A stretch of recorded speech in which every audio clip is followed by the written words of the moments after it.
you need to turn that down just a little bit on Halloween, or too close to this one. But if you turn on your TV on a Saturday morning and it says we're in the middle of a storm warning, our meeting is canceled. And as soon as we see that, me or Steve will probably send out an email letting everybody know that. And if it's just an advisory, our meeting is on unless you receive some kind of an email stating we've canceled the meeting. But that's one way to know for sure whether or not our meeting is canceled due to weather. Is just turn on your TV and see if Kent County is in the middle of some kind of a storm warning. And if it's a warning, we're canceled. We're not going to encourage anybody to drive out in the weather. And even though it might look fine where I'm at, it might not be so good where like Pete's at or somebody else, who has to drive through the whole state, our county to get here. So that's our policy with bad weather, inclement weather, and canceling our meeting. Do we have any new members today? Anybody that's new visiting our group today? One person. Can you tell us your name, and are you a Turner? Ross Leafers. That's my big brother. Okay, thank you. And I'm learning from him. Okay, well, good. Good, welcome to our meeting. Sorry for you. No. He's a good Turner. Some of the, do we have another new member? I'm sorry, I didn't see it. Randy Weeder. I answered. Okay, I answered your email yesterday. I'm not done it, I just want to learn about it. Okay, well, welcome to our meeting, and hope you'll pick something up. We don't have our lathes out today, but hopefully next month we will have a lathe running and do some actual demonstrations. Our demonstration today is going to be tips, tricks, and jigs. I don't know how many people brought any in. I don't see too many laying around here. Hopefully you all have them in your pockets and stuff, and they're going to surprise me. Okay. But some of the advantages to being a member of our group, we have a library with DVDs and books out in the back room that you can check out. If you don't have a DVD player, we actually have a DVD. You can check out the player too, and then check out DVDs and bring them home and watch them. We have supplies, where our supplies are pretty inexpensive compared to buying them at Woodcraft or online.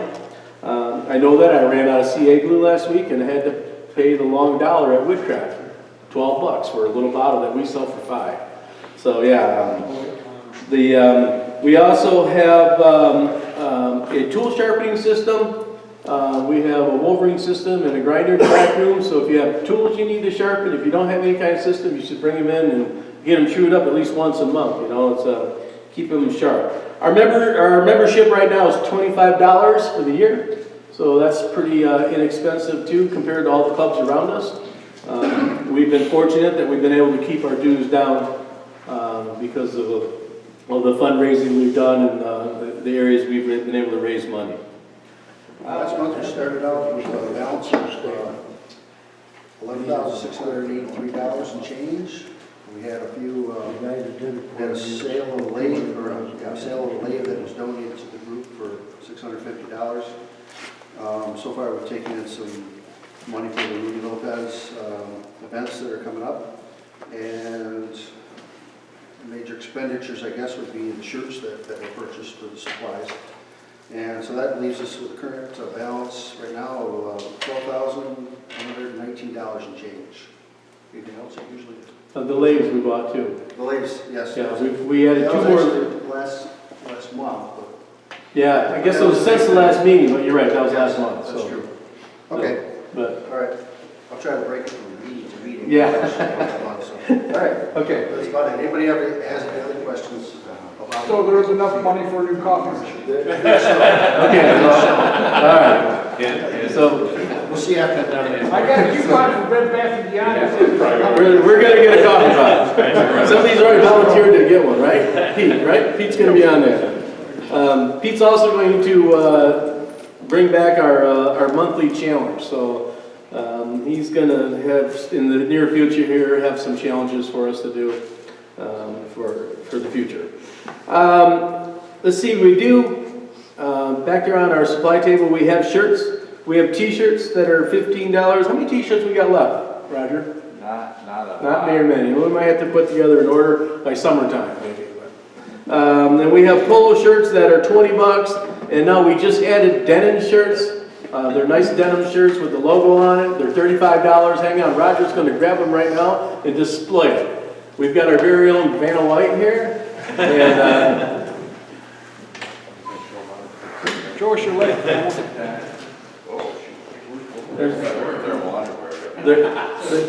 they're nice heavy-duty denim shirts. We have larger sizes for these. So and they're $35. It's a pretty good shirt for $35. Runs pretty true. Yeah. So, I put on the extra large and it was a little big for me, which is how I like them. So yeah, they seem to be pretty true to the size. They don't run small. right. So They shrink? they're denim. They're probably going to shrink a little bit. Yeah. So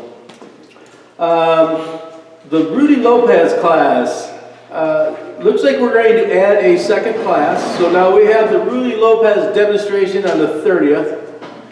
I don't know how many people weren't here last month, but Rudy is a teacher, a professional woodturner who teaches at Airmont, and I think he has his own studio where he takes in students to train on how to do wood turning. He has several different specialties that he is going to show when he does the demonstration. We're going to have an all-day demonstration on March 30th, which is not a day of our meeting.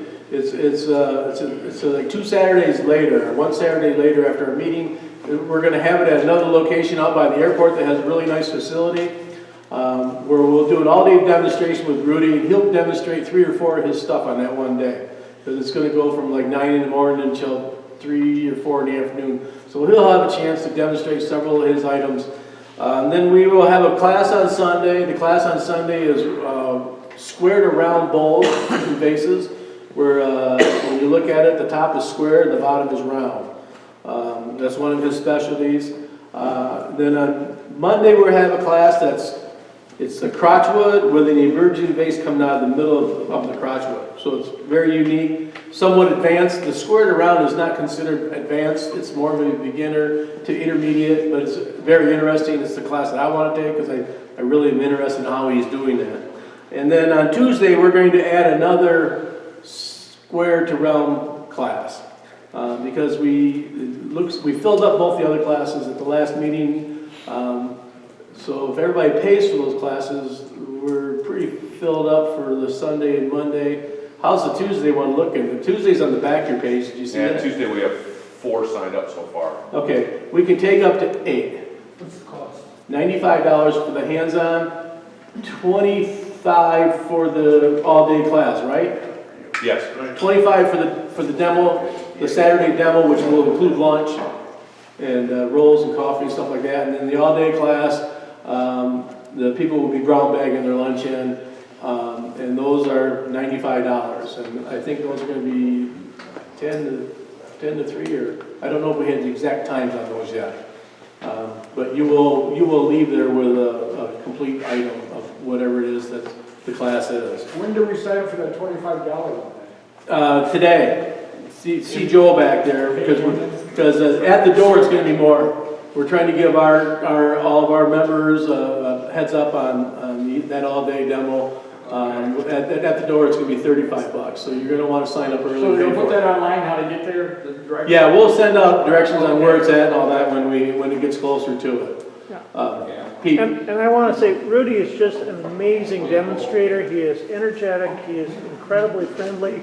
If you've never done a pro demonstrator hands-on class, you won't be able to find one cheaper than this, and it's an amazing experience.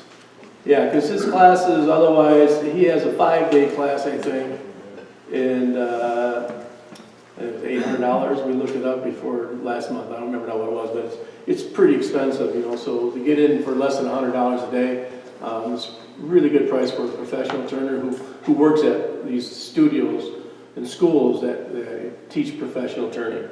So Joe has got the sign-up pad. He's in the back row there. So if you want to get in on those, please sign up. If you signed up, please pay for your class, because as of February 1st, any class that's not paid for, those names will be put on the wait list. Because some people are waiting to get into these classes that are filled. And if the people don't pay for it, we're going to move you to a wait list, and somebody else who has money will take that spot.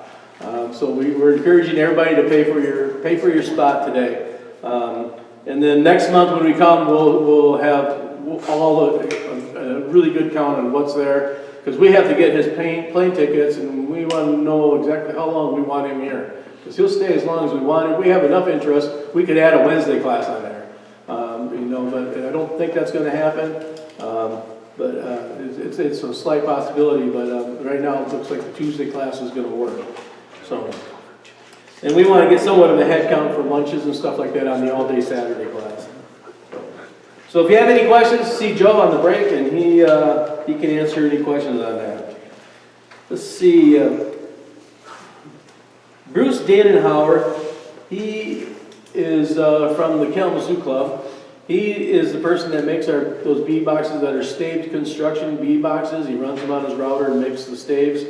He is having a class at his house on January 26th to make those classes for anybody, or those bowls if anybody's interested. He has one spot left in it because the Kalamazoo class has filled up most of it. He says he has room for one more student. So if somebody's interested in going to his garage and seeing how he works and makes these staved bead boxes, you need to contact Bruce Dannenhauer. And if you need his contact information, see me or Steve. We both would have his information on how to get a hold of Bruce. Our June meeting the third Saturday is June 15th, is the same weekend that Ron Campbell is having his hands-on retreat. And we are not going to compete with that again. We've done that a couple times in the past, and it did not work out very well for the people at the meeting. Works out well for Ron, but not for us. So we are moving that meeting to June 22nd. So I don't know how many people need to know that in advance, but we decided at our last meeting, so I'll remind everybody for the next, until June 22nd, that we moved that meeting 1 week to the 22nd. That's the week after? That's the week after, yes. The week before is festival. First we were going to move it up, and then we realized festival's that week, because festival got moved up because the 1st of June is on a Saturday, not a Friday, so festival moved up a week. So that's why we have moved it back then. So that'll be a busy 3 weeks for our group to do festival and to do Ron's retreat, and then have a meeting the following week. Do we need to say anything about festival? Okay, I registered us for festival again. Have not heard what we're getting. Same thing every year, so we've applied. I do have the sign-up sheet. We need to get working on that, along with the sign-up sheet for people to come work down and work the booth. The prices are back up for the space this year, so we're going to ask for a $25 commitment up front when you're registered. If you want to sell? If you want to sell. Always looking for help. We're also going to ask that if you're selling, we got 24 spots to work the booth that we have to fill. So we're going to ask you to consider 2 spots of the ones that are selling. Depending on what room we have, we may have to cap it. Right now I got the list set up for 12. That's about average what we've been having, people participating. So figure out the dates are 8th, 9th, 7th, 8th, 9th. 7th, 8th, and 9th, I think. Yeah, 7th, 8th, and 9th of June. Typical times, Friday we start around noon and go till I think 9. Saturday 10 to 9, Sunday 10 to 5. We will set up Thursday as usual, and then kick it off Friday morning. I guess that's all the information I have right now, but I'll have the stuff here every week or every meeting. We need to get it finalized as quick as possible. So, like I said, we might end up capping it, so figure out your schedules if you want to participate, get signed up. All right? Yeah? Will that be 25 and then the 10% off the top like last year? Well, we're still going to have to cover our taxes. The booth, if we get what we had last year, it's going to cost us $600. So we need to offset that a little bit. Okay, that's cool. So there will be some percentage. We'll have to figure that out, but we at least need to cover our charge fees and our sales tax. Okay. I'll be here till about a little after 10 today, so if you have any questions, come see me, because I do have the list. Yeah, thanks, Ken. And for anybody who hasn't sold your stuff, your wood turnings, and you're thinking about it, the festival is a great time to jump in and try it out. Last year we sold $7,000? $7,000 worth of stuff. We had items that were in the $300 range that sold, and we had items all the way down to, you know, $5 and $10. I mean, so whatever it is you make, whether it's ink pens, bottle stoppers, rings, pendants, all the way up to vases, bowls, and stuff, all of it you'll have an opportunity to sell. It's a really great place to get your feet wet if you're thinking about getting into that. There's other people there that, you know, you know, some of us have been doing a lot of it, so you can see kind of how to work it, how to talk to your customers. There's little things that really help to sell your product. So it's a great place to try it out. So if you haven't done it and you're thinking about it, that's a great way to start out. You know, so get signed up on that. That's a pretty inexpensive price. I do shows, and my shows, you know, they cost me $300-400 for a booth, and then I have expenses above that. This is way cheaper than any other show I do. So. It's a great place to sell stuff. Let's see. I was wondering if there's anybody in this room that would be interested in working our Facebook page, being an administrator on our Facebook page to get items, pictures, events up. We don't really have anybody assigned to do it. I kind of have been doing it. And last night at about 9 o'clock, it occurred to me I never put this meeting on Facebook.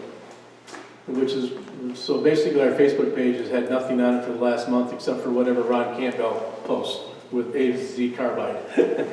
So, which is a lot of his stuff. But it would be nice if we had somebody who could be a little more on top of that than I am, and maybe take pictures of our stuff and then post it onto Facebook, and get our events put up there, things like that. So if you're interested in that, come and see me, and I'll see if I can get you on there. I have to get with Ron, but I'm sure Ron will let me put you on as an administrator. So let's see, we're going to be doing show and tell here. I don't know how many people brought in things for our demonstration today. Is tips, tricks, and jigs, and I don't see too many on the tables, so hopefully we'll have something, but save those for after the break, because those will be in place of our demonstration. So yeah, if you have something for show and tell, then let's jump in line and we'll bring it around and come up here and talk about it. If you could set your piece up here on the table, we can get it on the camera and get the table on the light, and then you can get in front of that. Let me grab my stuff, I'll go first.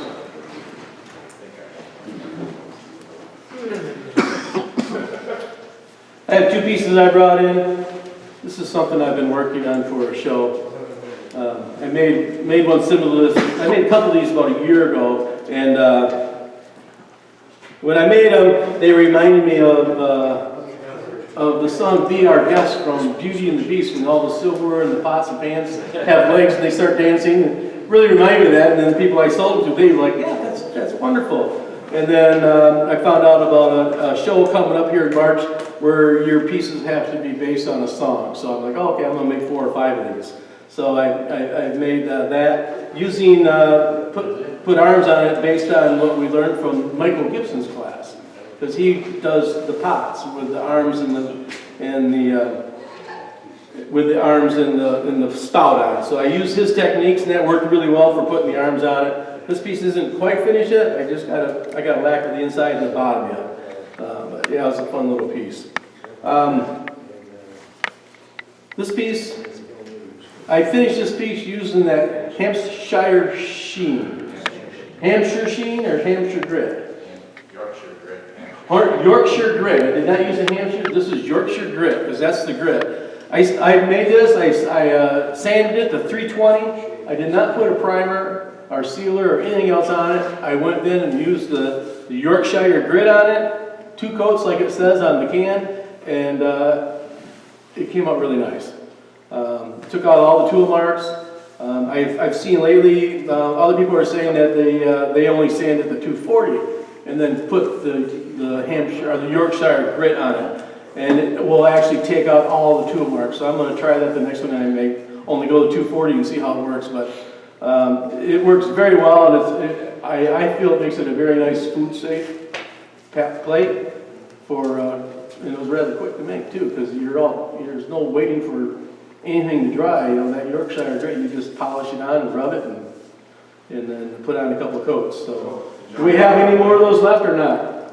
No, but I'm wanting to put together a club order, so. Okay. If you're interested, see me. Yeah, I would definitely buy another one when mine's gone, because I really like that I'm gonna use it for all my food safe stuff from now on. Off-lay, Doug? No, I did all on the lathe. You did, okay. Yeah, I finished the whole front first, and then I vacuum chucked it, and then I did the whole back. So, no, I just hand polished that, rubbed it on, and then just dried it off. And then I think I put it on twice. I did not do the wax. That Hampshire sheen is like carnauba wax. I don't know if that's really food safe. You got one? Okay, I put it on another one I did, and I just wasn't really happy with the results. And I thought, for food safe, I liked the sheen of it. I thought it was nice. So, Could you say that again for us 3 times fast? the Hampshire sheen. Yeah, I can't say it 3 times. I can say toy boat, toy boat, toy boat. Is that what you put on it? That was really hard to do. Oh, that's mine. Okay. I turned this one last month, weekend of the meeting. My wife was gone, so I could actually play in the house. It's a piece of green elm that I had. It had kind of a flat spot on the one side, so I couldn't really get a regular bowl, so I went with this kind of a shape on it. And I finished it with Yorkshire grit and Hampshire sheen bronze that I got from Walnut Log Studio, Jeff Hornick, out at Ron's last summer. And when the first time I applied it, it was really nice, but I had to finish off where I had it chucked up here, so I had it in a cold jaws, and I wound up unfinishing it way up into here because it was out around being green. So I think I either got too much sanding sealer or too much Yorkshire grit, but I think I filled in the pores of the thing, and it didn't really fill in the way it did on the inside with the bronze color. But yeah, that just kind of wipes on and buffs off just a couple minutes. Is all you need to apply that. But yeah, so that's it. How much is that stuff? Yorkshire grit's 25 for a tin, but I think it will last you a long time because you don't use very much of it. And the Hampshire sheen is 19. I have one tin back there of the original sheen, which is like a satin, and that's 19.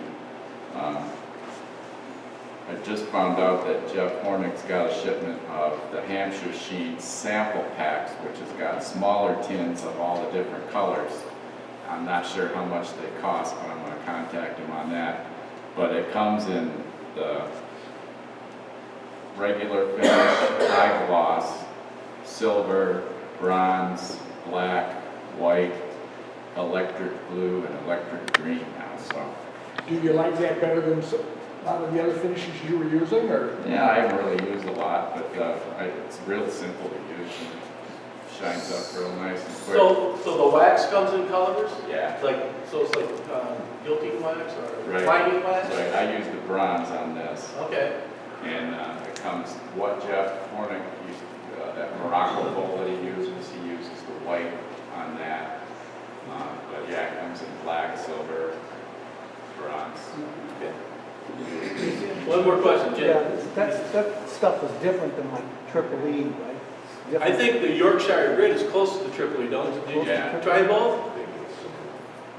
The Yorkshire grit has an abrasive in it, where you put it, when you apply it and turn the lathe on, you can, when you rub it with the towel, the paper towel that you applied it to, you can hear it. It's like sandpaper. And you keep working it until that sound goes away and those abrasives break down. And and then you wipe it off with a clean towel, and then you apply the Hampshire sheen, which is just a quick rub on and off. Is that a food safe like for salad bowls? As far as I know, that's the question. believe it. What you ask about everything. Yeah, I used to.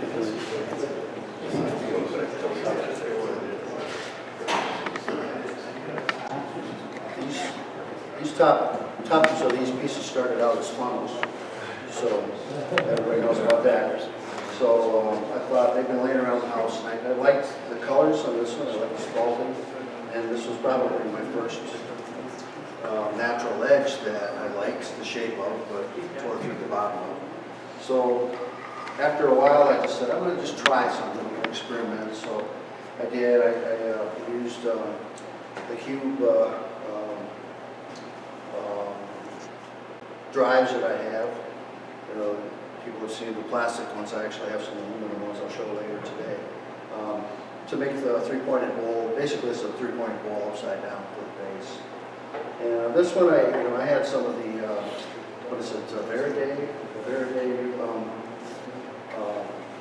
colors that have the metal in them, and then you use an activator on it.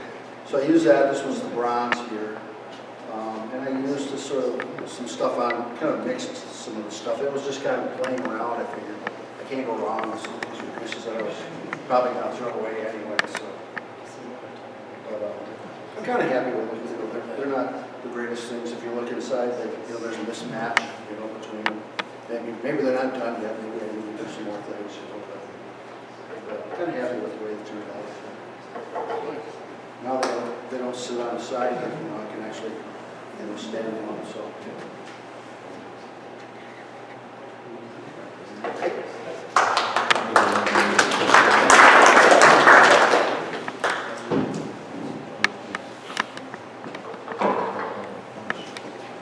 I haven't done many natural edge bowls.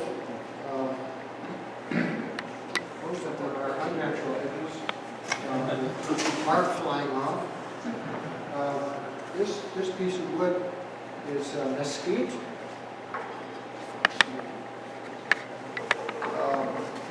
Happened to be able to go to Arizona, stay at a condo, somebody had free time there. And that's when I realized, this brown campus was there, it's mesquite.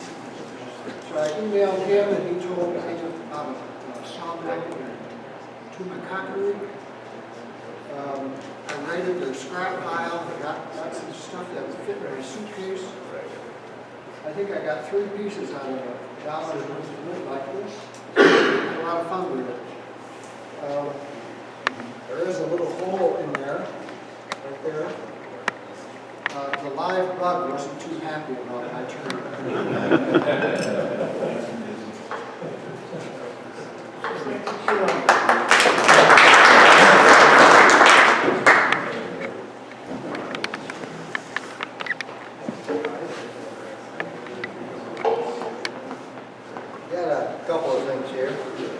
Piece that. Is that microphone on? What? Is that microphone on? Can't hear you. I'll move it up here. We'll move it up to you.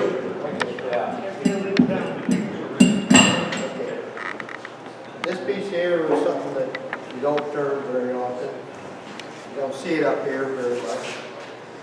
It's a piece of grapefruit, an awful grapefruit tree. And if you turn it in the oven, it'll a little color on it wouldn't hurt it. It's pretty plain. It's a little bit different for turning than what most of our stuff is. But you guys can pass it around.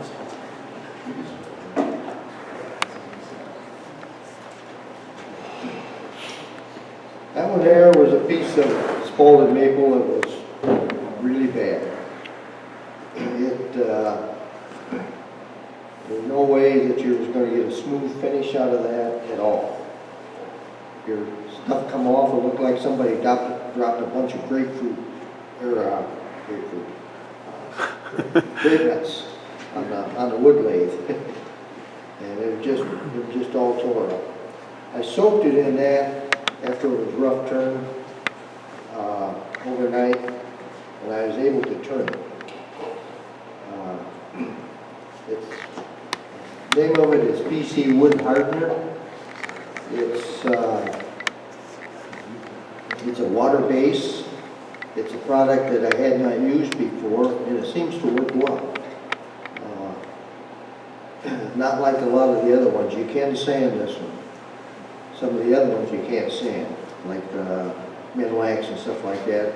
You get sandpaper within about an inch of it, and it disintegrates. But that seemed to work well. Where did you get it? I got it right at the hardware store. Two-bed hardware store, but I'm sure you can get it all over. It's a common product. But,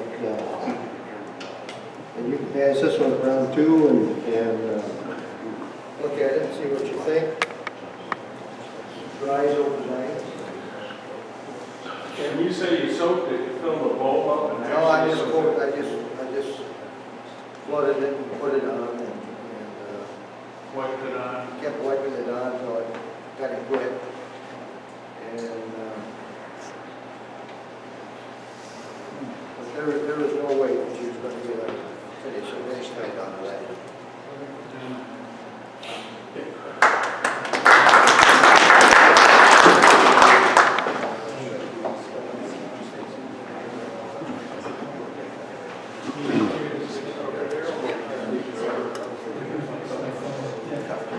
Now, we're minimalist. Minimalist, yeah.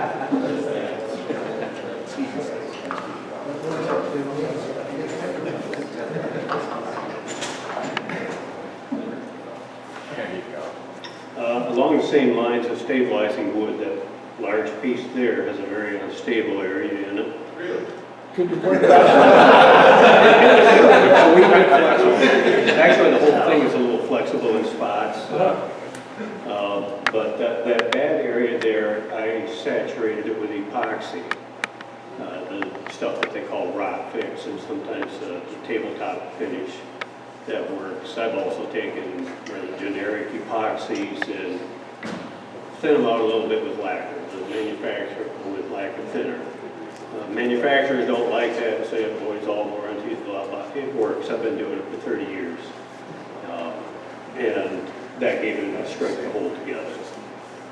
That particular piece, too, gave me trouble because I violated one of my basic rules of doing things like that, which is to finish it from the outside towards the center because there's so much change going on. And I didn't do that. I skipped around here and there, and I've got a few pieces on the rim where there's light coming through. So don't flick it with your fingers. This one, I put a grain in it when I was turning it. And this is basically a solution to that. It started out as just going to put a shape and make some little kind of a swimmer under there. And I got carried away with it, and I carved the whole swimmer and carved the bottom of him, and then made a little cherry burl base for it to sit on. It's just a fun little thing. Tip it around, set it this way and that way. Cut a couple extra holes in here to put light down, so if anybody should bend down and look under it, they can see the eyeballs on the thing. Looks like he might have been a turning, but he's not. That's just a wood. That's a piece of mahogany that was laying in the corner of the shop somewhere. No, I can't. Anybody wants some, come and get it.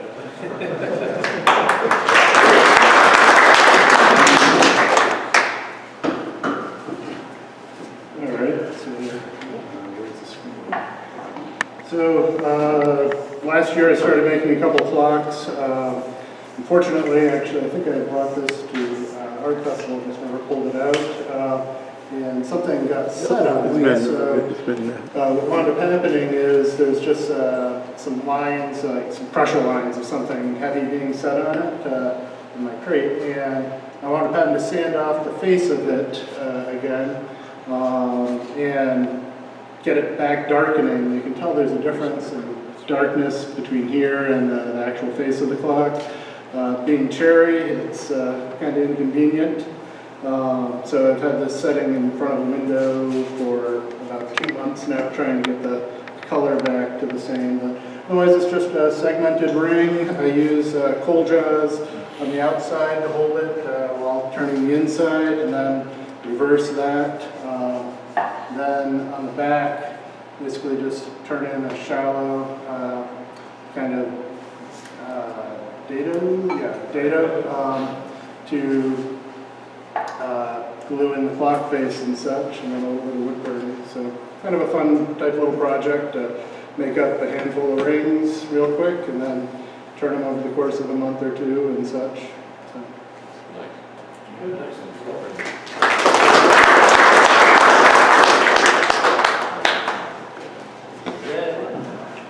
Okay, I guess that's it. We're going to take a quick break. We got the rest table going on here. Can I got a quick question. White on poly. Yeah. You know how on the internet how you make your own and everything, and they're talking about the oil-based white on poly you want, and mix that with mineral spirits. 50-50. Does that sound right, or it seems like it's awful thin? There's oil, linseed oil, varnish. I've heard gloss is preferred. Oil, linseed oil, varnish, and turpentine or mineral spirit. Yeah. Equal parts. So there's 3 different things in there. You can use whatever they tell you to thin. You basically thin it to. When you apply the white on poly, I know you do this a lot. When you apply it, does it take several coats for it to suck in? Yeah. 10 or 15. 10. Yeah. Oh, okay. I thought I was doing something wrong. Are you a member of the AEW? No. Oh. Maybe I'll bring in an article. They had an article a year ago, which I've done, which is what you were just saying. What's the 3 parts? Urethane, polyurethane. Not oil, linseed oil, I don't think. It's tongue oil. They had one that's tongue oil and then odorless mineral spirits. And they call it a museum quality finish, and it's basically a wipe on poly. And I've used it on several pieces. When I first make it up, I'll wipe it on the piece, and then like soft areas, we'll just keep sucking it in. Yeah. And like George was saying, you just keep putting it on. You keep bathing it until it stops sucking it up. And then I wipe it dry and then put it on the shelf for like a week. It takes a while for it to dry. 3-4 days at least. And then after it's dry, then I'll come back out and then I'll put additional coats on with like 1200 grit emery cloth. And actually That was my next question. Yeah, and then help get it back in there. But I don't do really wipe on. I know other people. And then from you see there, I'll let it dry and then I blast it with lacquer. Yeah. But I've done that because it really brings out the color and it really makes the grain pop. Do you wet sand it with the? With the stuff, yeah. I'll do 2 or 3 more coats with like 1200 grit, the foam back stuff you can get at Woodcraft. I'll put it on with that, and then wipe it down and then let it dry and then do it again a couple more times. I guess that's a poly. But like with Chuck Ferguson when he was here, he did those segmented pieces. I think he did 17 coats on everything. He had a number. He had a number that he always did at every one. And it looked beautiful. Yeah. It was beautiful, but that's a lot of coats. I don't have that much patience. That takes time. Yeah, it does. It makes sense. I set out 5 or 6 pieces that I'm doing, and I'll put a coat on the morning, put on the afternoon. Right there. Do you do it on the lathe? No. Yeah, I was going to say, if you do it on the lathe, it'll hog your lathe up for a long time. That's why you buy a second lathe. He had 17 lathes. It's working.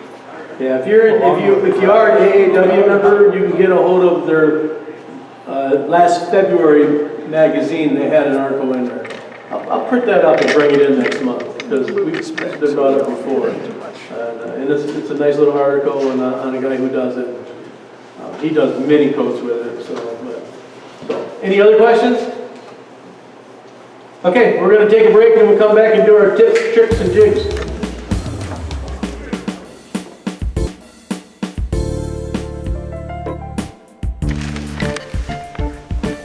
This is my jig.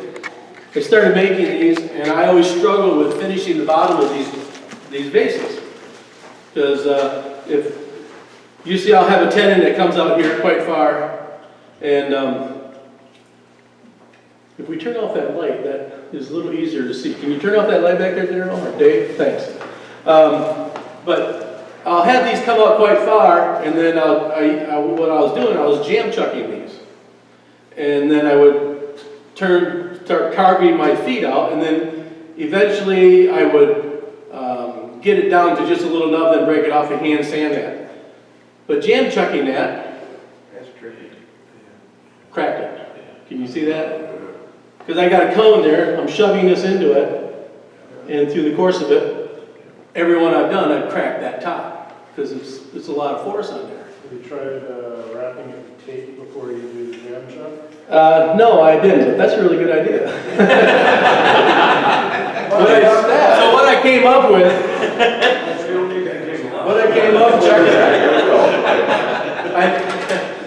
I made a jig.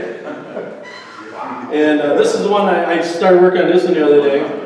And I have it so I adjust this, the top point, so that it hits up here. So when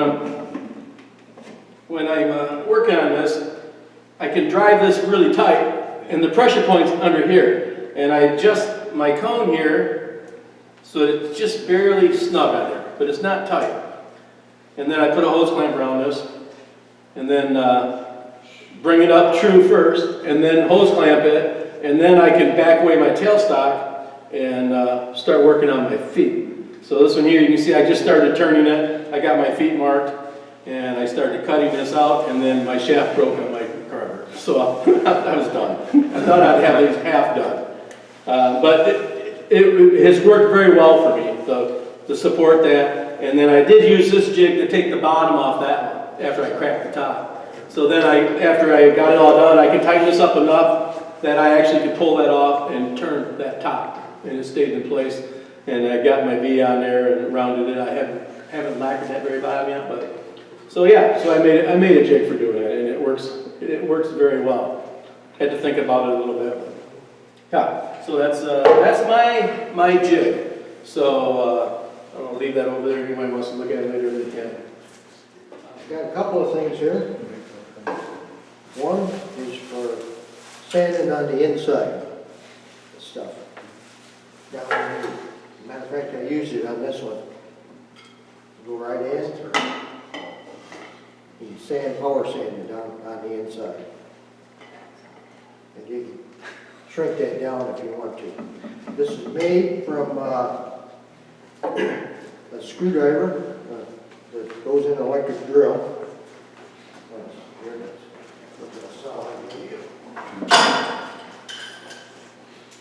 And what it is, one of these AEG or Milwaukee screwdriver pins. You can buy them in any place, big box stores. They have a little thing that goes on here that just slips off, which has got a thumb rest to hold it. You're not going to use that.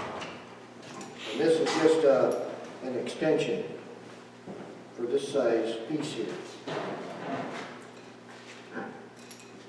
They're not that hard to make. It's just copper tubing. This is a fitting here, and it's just jammed up into here a little bit. There's a piece of brass that's put in the other end, just for a bearing. Just soldered in. The hole you can drill in your wood lathe, center it up. You can drill metal in your wood lathe, so you don't have to worry about that. But that's all it is, and it works well. Does the sanding head spin? Yeah. Yeah. Where did you get the bearing for that to spin? What?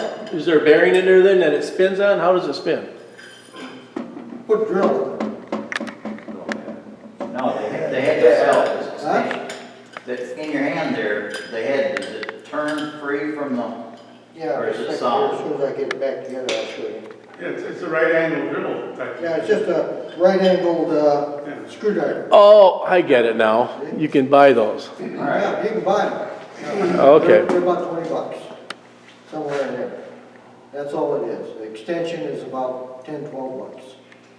Get the one that snaps on, and not the ones that screw on. It's got a little spring loaded catch in there. It's got it, just like that. So, and it works well for sanding on the inside and stuff that you can't get to. You can't get your fingers in there. However, some of it is big enough you can see inside. I'll get it together here, yeah. Maybe. Why do you have to sand the inside? Sounds like you feel inside of it. Why would you do that? No, why would you? Some of this stuff has got a bigger opening in it, and you can see in it. Well, seeing it is fine and dandy, but I mean, maybe people sticking their hands in it to see. Well, Everyone. No, now they will, because otherwise, yeah. That's great for you, right? And I did sand this one. And when you get way down at the bottom, you can just take one of your little sanding things and stick it in the end of a piece of metal and CA glue it in and go down into the bottom. The way my turkey goes, I'd be lucky I didn't break a drill off. You guys can look at this if you want to. Yeah, sure.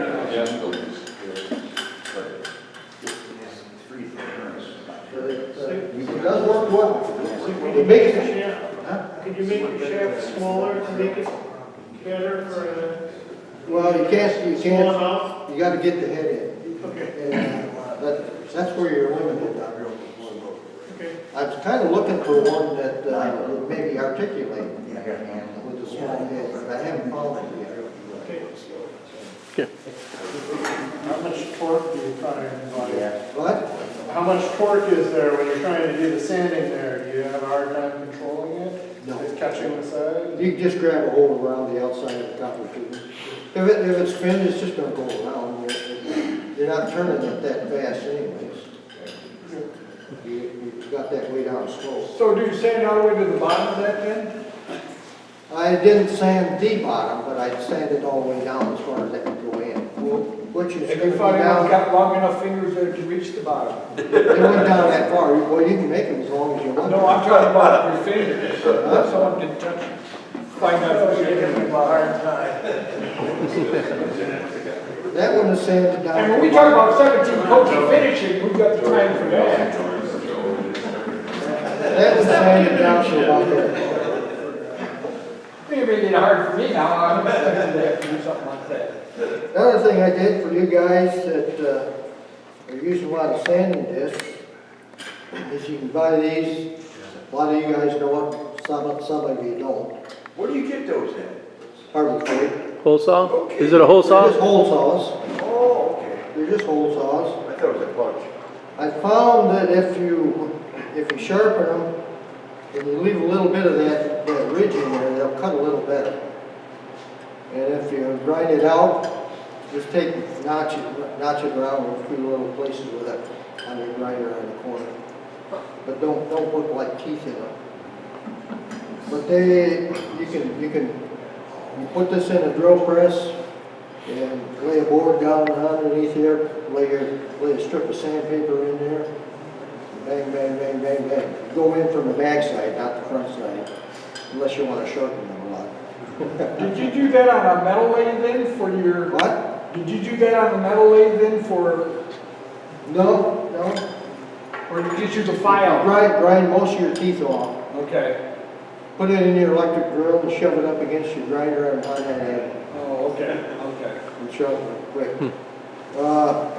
If you want a little bit wider one than what it is, if you're not, you can go on the inside and you get the width of twice the width of your thickness of your sidewall. So make it just a little bit bigger if you're a little bit short.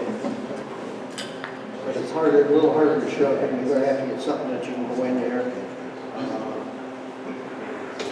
The wheel would fit inside there. Plug in on it.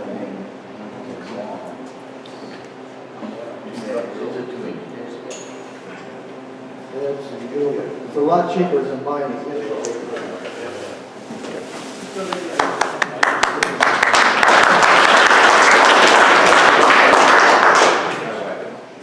This will be quick. I thought it was such a great idea. I hurt myself holding sandpaper, like on the foot. So I just took some scrap plywood, glued a handle on, glued the paper on, and wrote the grit on here. After I made one, and I looked on YouTube, and I found out there's a lot of people that already use these. So, nothing new. And you get sick of it, it's great firewood. I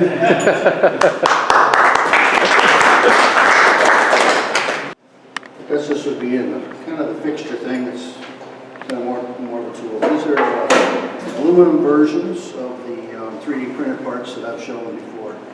I thought I wanted to step it up a little bit, so I went to a machine shop here in town and had 10 sets of these made. The ones that I have made will fit an 1.25 inches. And the back side of this part is actually a cheap live center from like a Wood River live center with a 50 millimeter diameter, outside diameter on that thing. Pop out the point, so you're not sticking that point into the cubes that I'm turning off here. This one right here was done off of this set, and that's pretty much it. If anybody's interested in them, I can sell them for cost. I can't really do it cheaper. I thought maybe somebody might be interested, but I paid basically $80 for a set of these, because it's a machine shop and it's a small amount of things. So, anyway, that's what I wrote. Any questions? I guess I don't understand exactly what you're doing with it. Well, I'm sorry. So these, I showed this before, so I guess I thought other people knew this. These are for turning cubes. So you start out with a cube. Oh, okay. You can see on the inside. One on each side, I got it. Hey Dave, there's a cube in the box of the wood.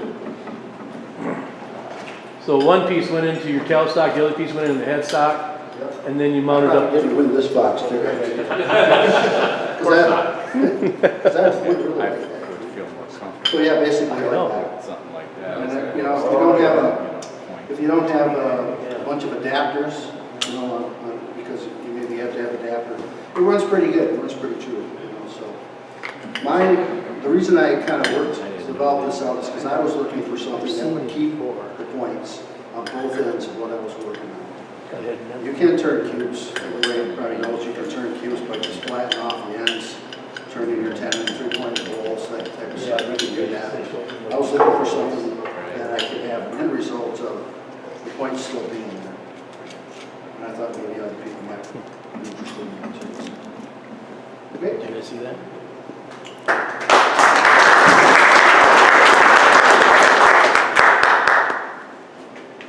These are a couple of pieces. We can't throw away any wood, so these are a couple of pieces I made that'll show you basically how it's done here.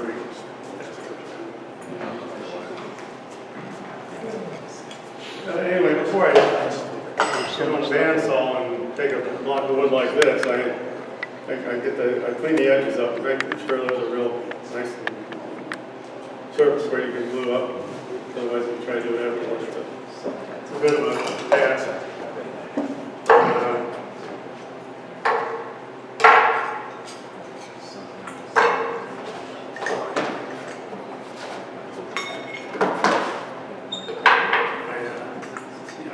I alternate the grades.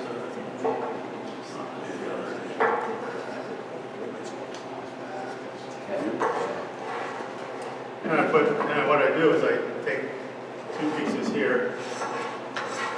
You put any contrasting wood in between there, right? Basic wood or whatever, busy wood. Do that, glue this up. You can knock a little bit of these sharp pieces off of there. when you're gluing it up, so you got something to glue to. And you can clamp that part together there. And like I said, knock a little bit of this off, because you can't turn this sharp. And put two of those up, and then you need to take another piece, same wood, put it in there, and or you can actually cut another little piece of the centers, a different pattern that, you know, so it's not going all the way through. Anyway, it was just kind of fun to diddle around with and save some wood so to fix the burn pile otherwise. So there it is. And then what do you turn that? I guess, what's the final product? They're coming around. Oh, it's coming around. Oh, okay, I see now. I didn't bring it with me. I got the Woodworkers Journal magazine, and they had a special, like 6 or 8 monthly magazines for like $6. And with that came the shop tricks and book, a little book that has 250 shop tricks in it. And a lot of them relate to, you know, our Woodturners thing, but there's a whole mess of stuff in there. So if you ever see that, you know, it'd be worth getting. So it's a nice little book to have. So. American Woodworkers? American Woodworkers Journal, I think it's called. How many of you are familiar with Genevieve King Arthur's tools? Okay? Came out of Klingspor catalog. I don't like reaching my hand in bowls any more than George does. So this is what the ball of sandpaper is mounted to. It's about half of a ball on the inside, and there's a hole in through the arbor that you put air into. And I think you can get a pump to do it, but I just put the nozzle of my air chuck up to it and blow it up, and that holds it tight, and it comes in several grits. But you can only reach as far as your drill will allow you to go into whatever you're sanding. So I got an old chuck off of a drill, or drill off of an old chuck, one or the other, and they're typically threaded. So I took a 1/2-inch shaft and churned and tapped this end so it would go into the end of the chuck. Turned this in so it fit the 3/8 drill. I got a real exotic piece of mahogany with a 1/2-inch hole in it. I waxed it up good, put my drill on the end, and now I can reach down inside bowls and clean them up as good as I typically need. Okay? It's not rocket science, very simple to do if you have a metal lathe or not someone that does. You can make this longer if you need it. You can control how much pressure you're putting on it, and these things aren't cheap, but you don't go through them that fast because you're typically not sanding down to 400 with it or 600. You're just cleaning it up. So that's my 2 bits.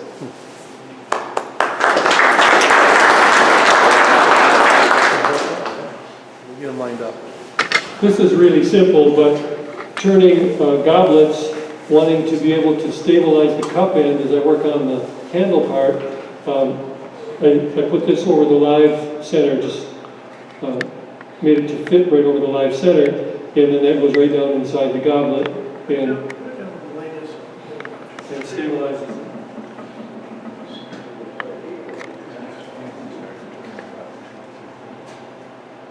Okay.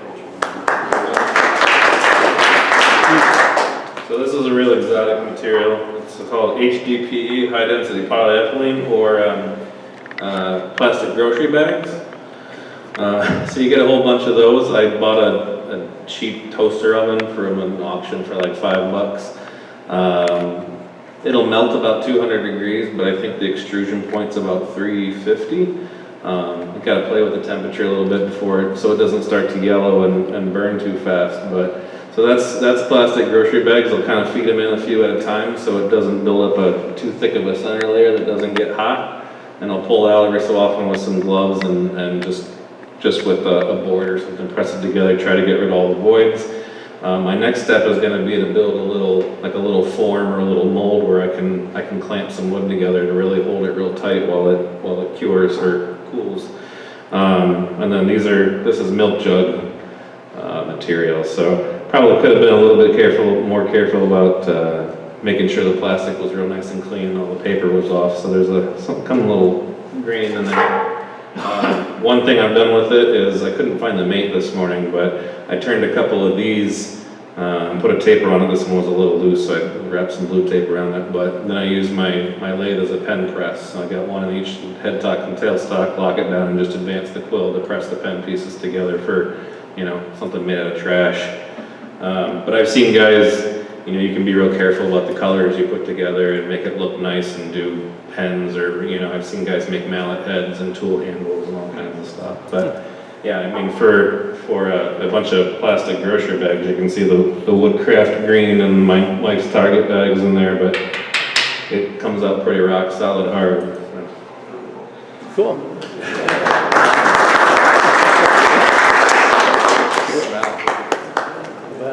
Okay, well, I want to thank everybody for coming on out. One thing I was going to bring up, well, there's a couple things that I forgot to mention earlier. One thing, with all the money from our sale we had last month, we did buy 2 more lathes. We picked up a couple of small jet lathes with tables, stands, chucks, the whole bit. Rycon, not jet. You're right. I'm sorry. Rycon lathes. So that was a bonus from all that stuff, and basically our checking account at the end of the month still went up because we did pretty well with those sales. Another thing is we're trying to put together a little board to help organize demonstrations. John Marquardt, he's in charge of demonstrations, and it almost needs to be a team effort. To round up demonstrations, to try to get demos from our group, to try to get demos from abroad. So we're looking to get together 3 or 4, maybe 5 people that would be interested in being on that committee. They would probably meet here after our meeting, or maybe during our break, or early or something, but they would probably meet here shortly after for 10 minutes, talk about some demonstrations that they're going to work on, who's going to try and round up what, and then try to assist with getting demonstrations into our club. So if you are interested in that, see me or see John, and let us know, and we're going to try and get that rolling here in a month or so. So I've already got a couple people that have shown some interest. So it's a tough thing for one person to do. You need several people who are working at different ends to get stuff. We have another group that works on doing advanced turners. I don't know why we couldn't have the same group do both. So that might morph into one if to get turners in here. So if you're interested in that, let me know. And other than that, I want to thank you all for coming out. Yes, George.